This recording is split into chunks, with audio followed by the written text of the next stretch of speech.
Hey everybody and welcome back. If you'd like to fix the app not installed error on your Android device, which may be appearing like this on your screen, in today's video we are going to guide you through the fixes for that. So let's get started. We can start by freeing up storage. So you can look out for the unnecessary applications and hold it up and look out for the uninstall option.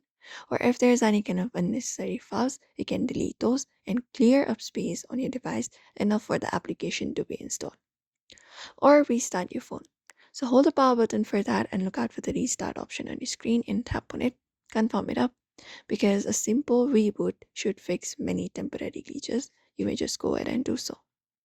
Also, sometimes if you disconnect from Wi-Fi or cellular signal, so you can look out for the Wi-Fi or cellular data and see if it is stable while you are downloading the application, because that may cause the app not installed error while you are trying to download the app. And also you can just go ahead and clear the cache and data for your Google Play services or Play Store. So hold it up and go to the app info. And once you go to the app info, you can scroll down and find the option for storage and tap on it. And within there, look out for the clear cache option and tap on it. And also clear the data if necessary for the Play Store. And also you can adjust Play Protect settings for your Google Play Store. Go to Play Store for that. And once you go to Play Store, look out for the profile icon in the top right corner and select it. And look out for Play Protect option and tap on it. Once you tap on Play Protect, you can just go over and tap on the gear icon in the top right corner.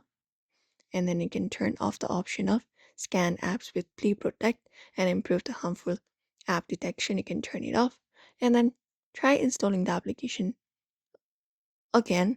And it is recommended to turn the settings back on after the installation for security. And that's it. If that does not work, you can reset the app preferences itself. So you can just go over and do so, and that's it. Also, check the Android version is compatible with the application as well. So that is it, everybody. Those are the solutions you can follow for that. So do not forget to give this video a like and also subscribe for more tips and tutorials.